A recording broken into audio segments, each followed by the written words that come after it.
Gen 1. I started playing in Gen 4, so this is all new info to me. Maybe it might spark some memories for you, but catching in Gen 1 is really confusing. By Lyra made a website, and they have a Vaporeon profile picture. Very interesting.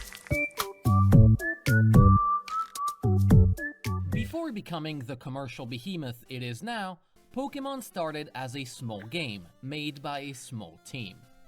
That team was I don't think any of those team would have imagined the size of Pokemon now. still struggling with Game Boy development when it released the first games in the series, Pokemon Red and Green.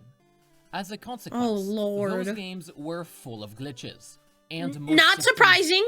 inner workings were unclear.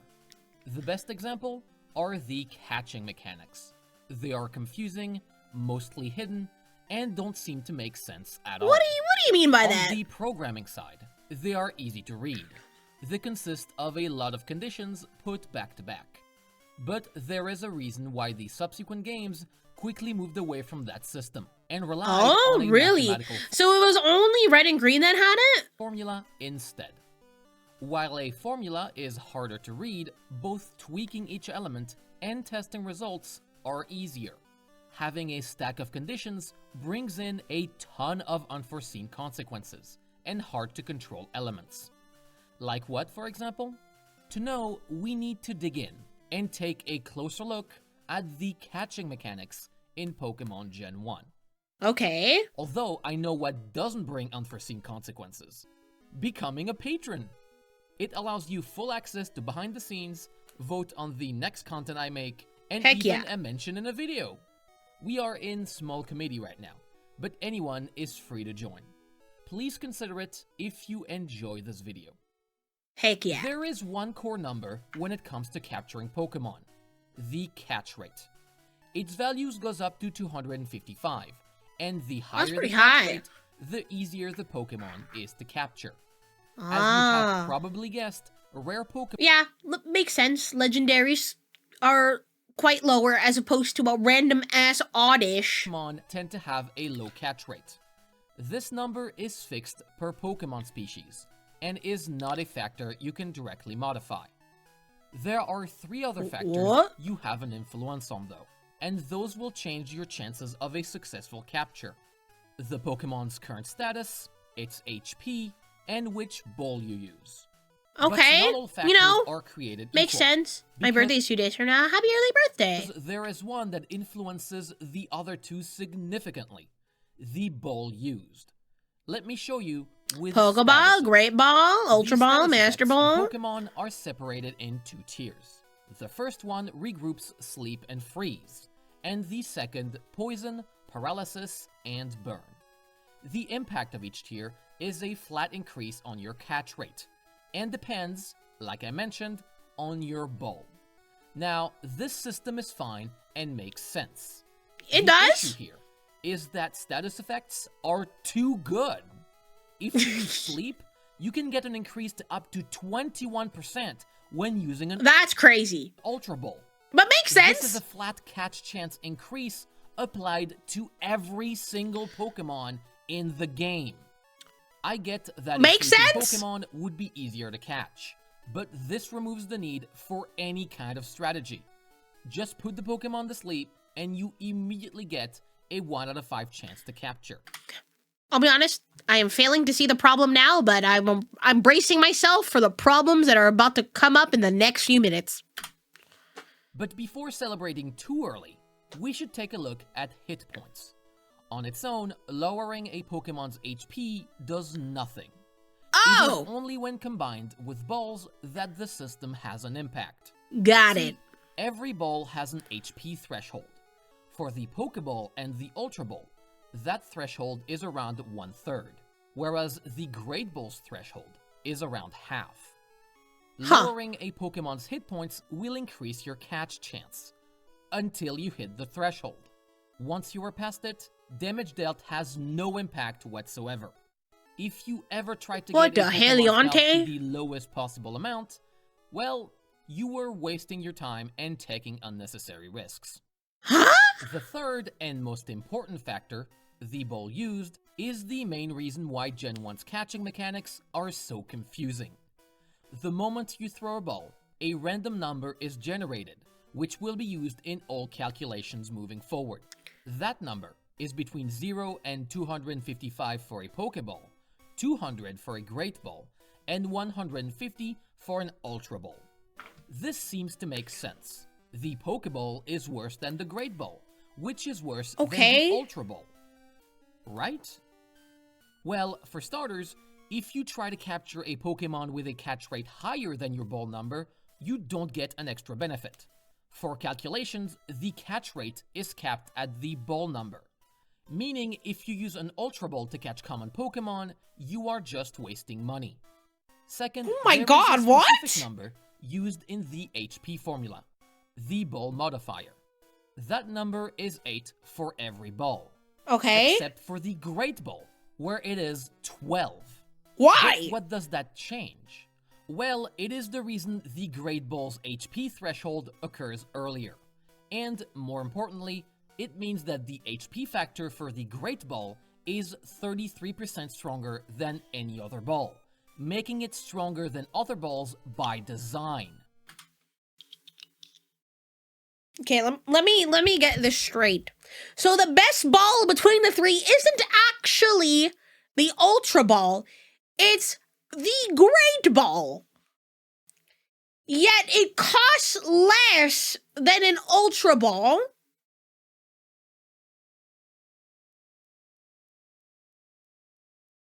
I'm sorry, can somebody, like, explain why this makes sense? Because to me, this doesn't make any sense. Why? And finally, we get to randomness. Due Oh, to a of weird course. mix of developer oversight and technical limitations, the numbers randomly generated are only random most of the time. What do you mean Which most of leads the to some time? strange interactions that are the final nail in the coffin for the Gen 1 catching mechanics. Basically, the Pokeballs are perfect. They always work as intended. They suck, but purposefully so. The Great Balls underperform very slightly for high catch rate Pokemon, Okay. but overperforms for low catch rate Pokemon. The Ultra Balls underperform significantly at high HP, but compensate by overperforming at low HP. They're also worse than Pokeballs.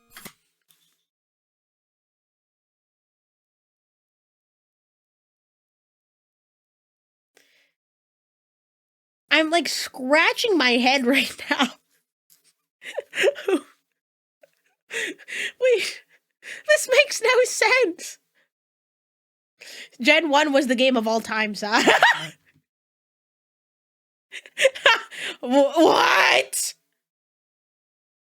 What the hell? For high catch rate Pokemon. Yeah, really. Before we get to the ultimate I'm catching so strategy lost. based on the data gathered so far, there are two balls I have not mentioned yet. The first is the Master Ball. Okay. That ball is very simple. If you use it, the game bypasses any calculations and you succeed automatically. You may have heard it still has a 1 out of 256 chance to miss. That is false. Okay, so it does not miss. The 1 out of 256 chance, or 0.4%, to miss only applies to moves. See, in Okay. Gen 1, even a move with a theoretical 100% accuracy could miss. Then why is it a 100% accuracy? Time out of 256, due to a programming oversight. But the Master Ball check works differently, and is thus unaffected. Second, we have the Safari Ball. For all intents and purposes, the Safari Ball is an Ultra Ball. Okay. Every check in place that looks for an Ultra Ball also looks for a Safari Ball. But wait, didn't we say the Ultra Ball performs badly at max HP, and its main benefit is the status effect bonus? Doesn't that mean the Ultra Ball is absolutely terrible if you can't use moves on the opposing Pokemon?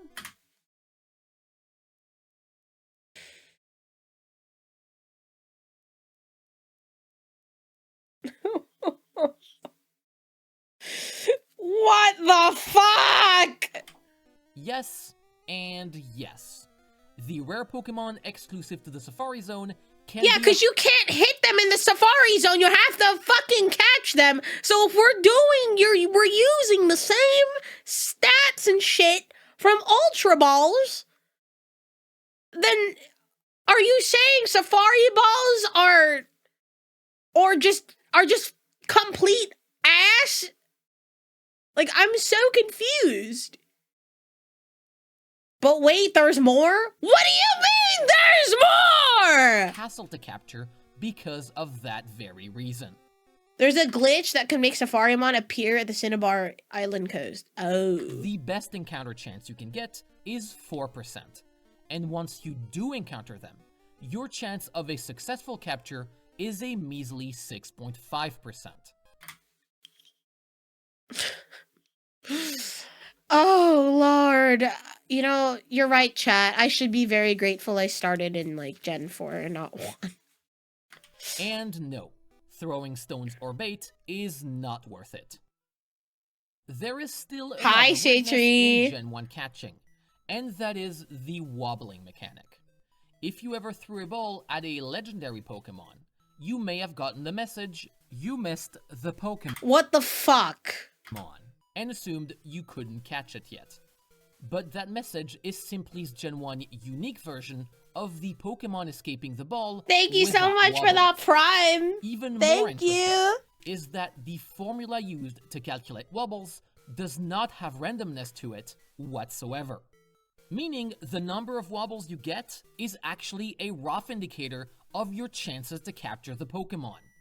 If you don't change the status or HP of the wild Pokemon between throws, you will always get the same number of wobbles. As a result, the very system that was supposed to add tension to capture does the exact opposite. If you try to catch a legendary bird where you get no wobbles, the moment the ball connects, you already know you have succeeded, removing any suspense. Now that we know the bizarre ways Gen 1 catching works, what is the best strategy to catch Pokemon? Well, against most wild encounters, all you need is a Paras or Parasect with Spore, a stack of Great Balls, and you are golden. Spore has 100% chance to make the Pokemon sleep. The strength of this status, combined with the power of the Great Ball at max HP, and its overall versatility regarding catch rates, makes this ball the absolute best by far. It doesn't have the theoretical best chance to catch, but it is high enough to remove the hassle of capture, without help from missing no duplicating Master Balls. How do I know that? I completed a living Pokédex challenge in Pokemon Blue. I caught them all. And I can tell you by experience, the moment I got a Parasect, most of my Great Balls became an instant success. The Ultra Ball still has its use though. Combining it with Sleep against legendary Pokemon is the most efficient. You don't even need to lower HP. The added catch chance is marginal compared to the more than 20% you get from status alone.